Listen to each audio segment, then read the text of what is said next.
함께 시편 146편 5절 말씀을 암송하시면서 하나님 앞에 예배자로 나아가시겠습니다. 야곱의 하나님을 자기의 도움으로 삼으며 여호와 자기 하나님에게 자기의 소망을 두는 자는 복이 있도다. 아멘.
하나님께서 오늘 우리에게 주신 말씀은 에베소서 3장 3절부터 7절까지의 말씀입니다.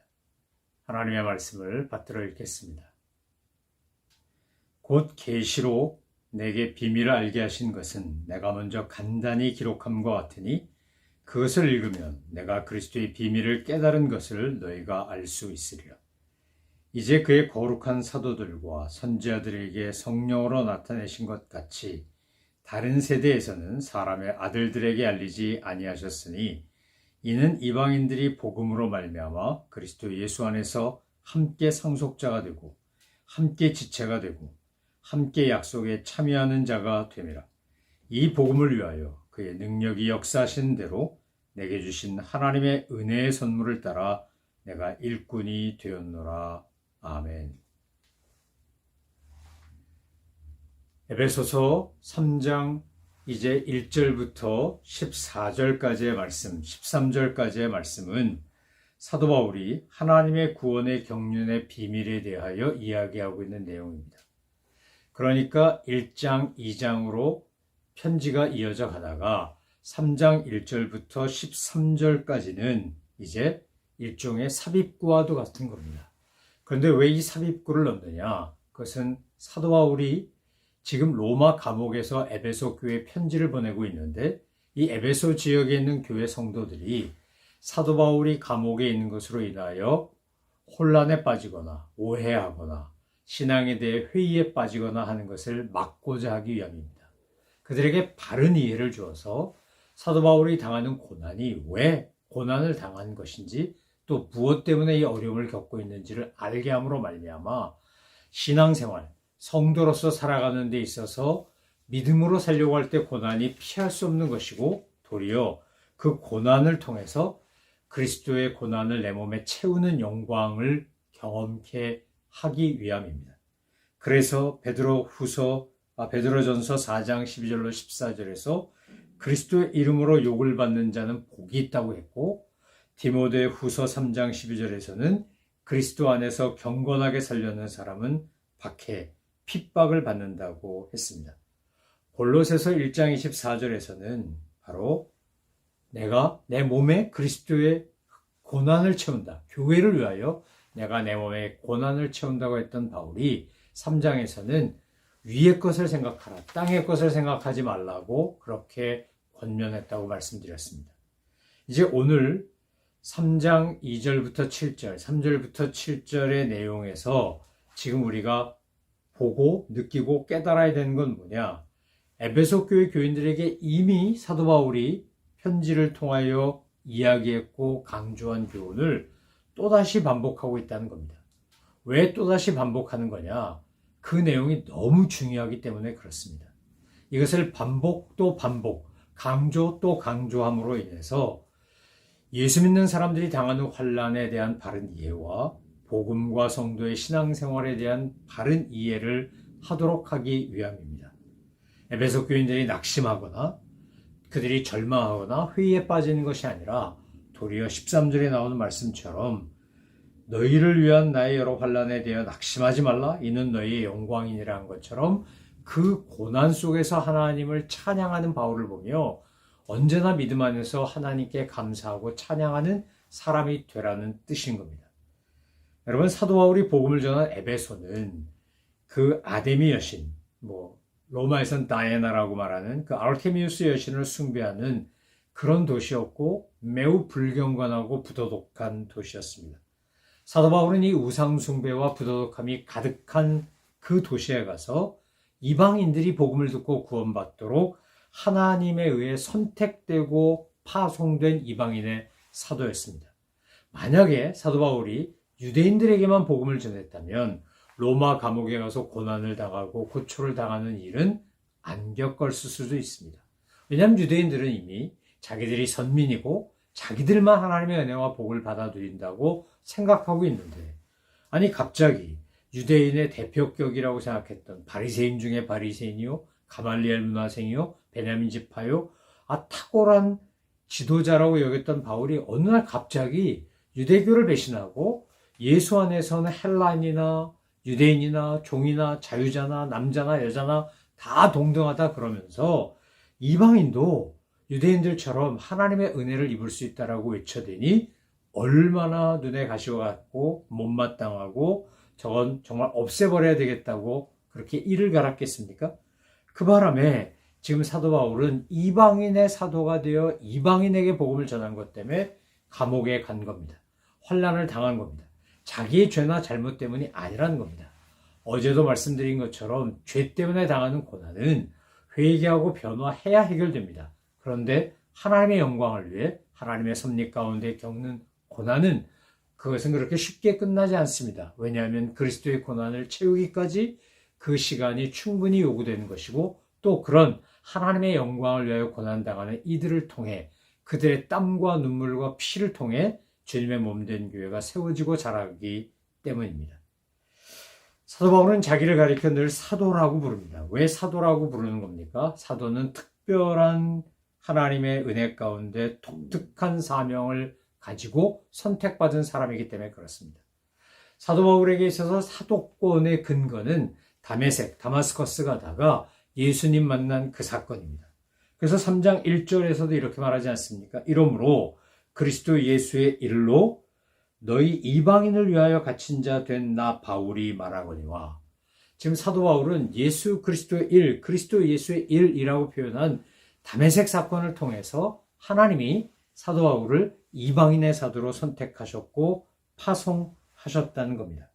그래서 이방인들에게, 특별히 에베소 지역의 교회에는 노예들이 많이 있었는데 이 노예들에게 하나님 안에서, 진리 안에서는 종이나 자유인이나 모든 사람이 다 그리스도 안에서 형제라고 그렇게 설교하고 가르치고 그렇게 대할 것을 요구했으니까 빌레몬 같은 사람은 오네시모를 형제로 받아들일 수 있지만, 그렇지 않은 유대인들은 저 정말 정신 나간 소리하고 미친 소리 한다고 그렇게 바울을 미워하고 적대하며 없애려고 한 겁니다.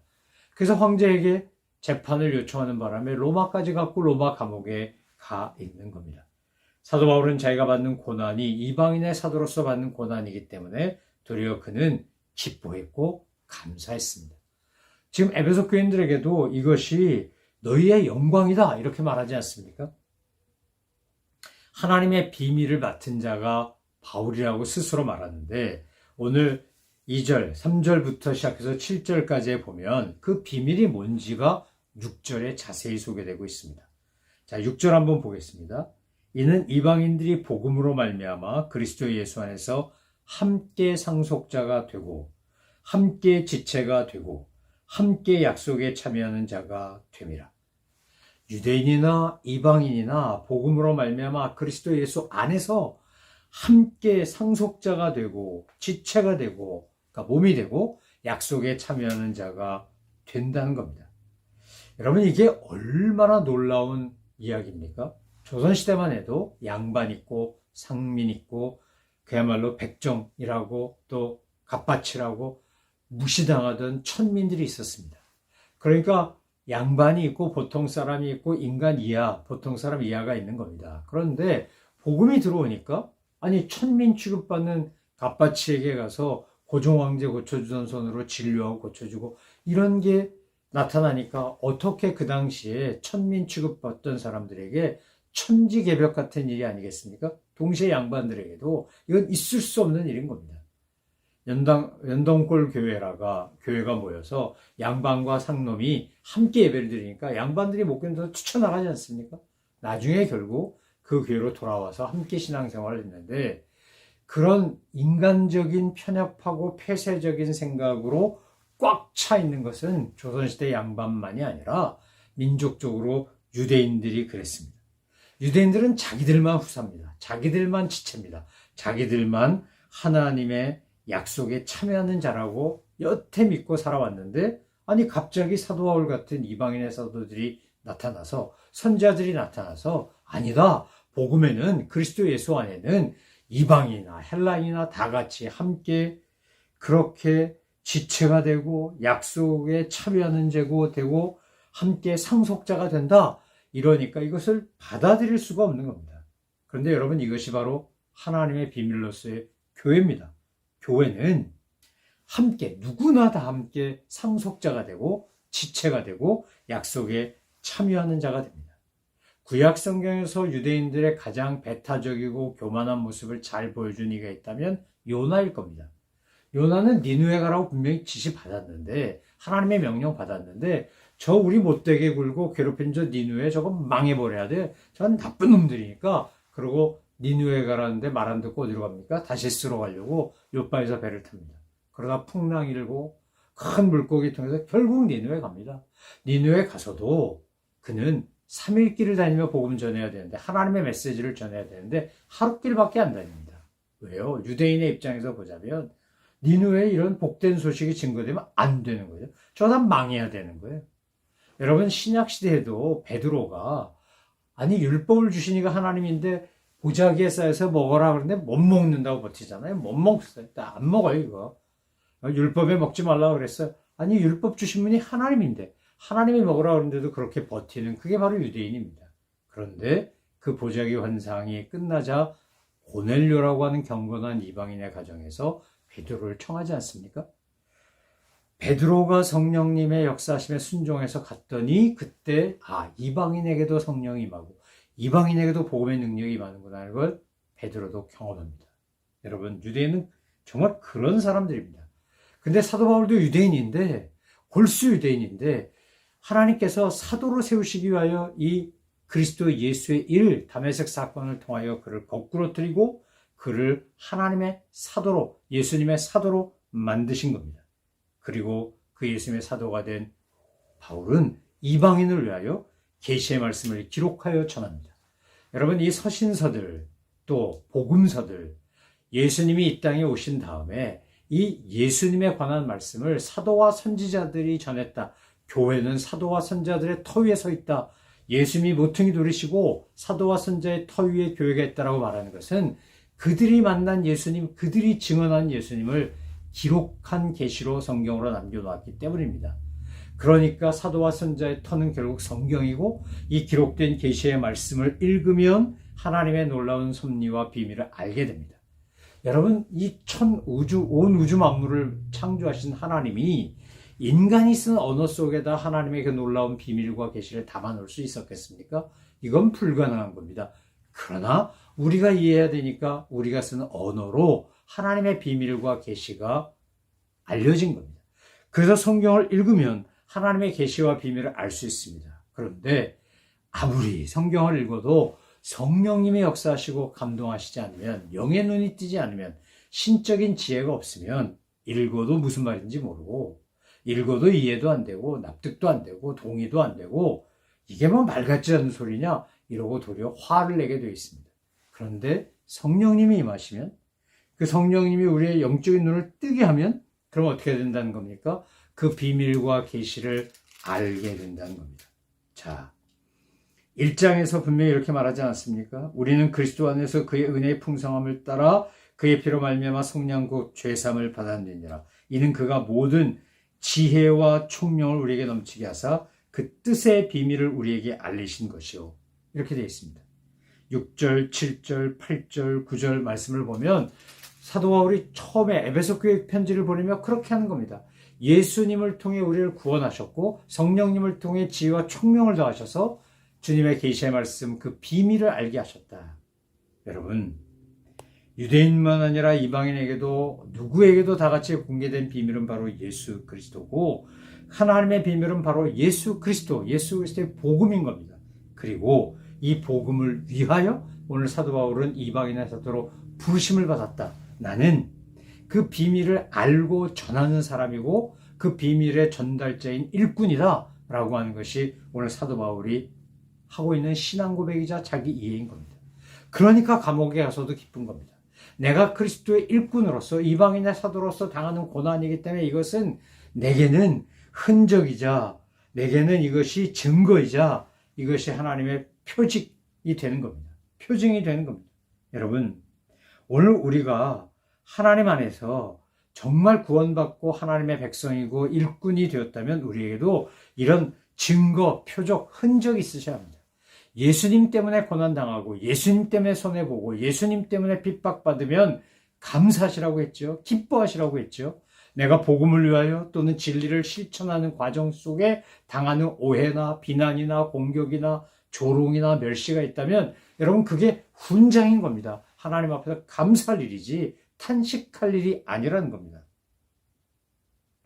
오늘 우리는 정말 사도 바울처럼 복음의 일꾼이라고 하는 일꾼 의식을 가지고 사셔야 합니다. 인간이 자기를 어떻게 이해하느냐, 자기를 어떻게 바라보느냐에 따라 삶이 달라지기 때문에 그렇습니다.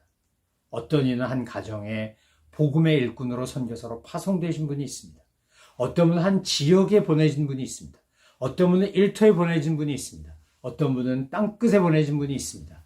오늘 우리의 삶의 자리가 어디든지 간에 오늘 사도 바울이 우리에게 고백하는 것처럼 내가 바로 이 이방인들의 복음을 위하여 내가 사도가 되었다. 그래서 감옥에까지 왔다. 내가 이 복음의 일꾼이요 비밀을 맡은 자가 되었기 때문에 고난을 당한다. 그런데 난 이것 때문에 기쁘고 이것은 너희의 영광이다.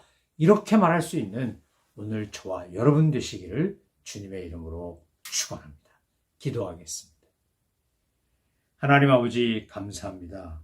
저희 같은 부족한 인간들을 구원하여 주실 뿐만 아니라 우리를 택하셔서 주님의 일꾼 삼으시고 복음의 증인으로 살아가게 하시니 감사합니다. 주님, 저희들을 통하여 주님의 복된 소식이 온 세상에 널리 전달될 수 있도록 복음의 일꾼이라는 의식을 가지고 살아가는 저희들 다 되게 하여 주옵소서. 감사드리며 예수님의 이름으로 기도 올려옵나이다. 아멘. 하늘에 계신 우리 아버지, 아버지의 이름을 거룩하게 하시며 아버지의 나라가 오게 하시며 아버지의 뜻이 하늘에서와 같이 땅에서도 이루어지게 하소서. 오늘 우리에게 일용할 양식을 주시고 우리가 우리에게 잘못한 사람을 용서하여 준 것 같이 우리 죄를 용서하여 주시고 우리를 시험에 빠지지 않게 하시고 악에서 구하소서. 나라와 권능과 영광이 영원히 아버지의 것입니다. 아멘.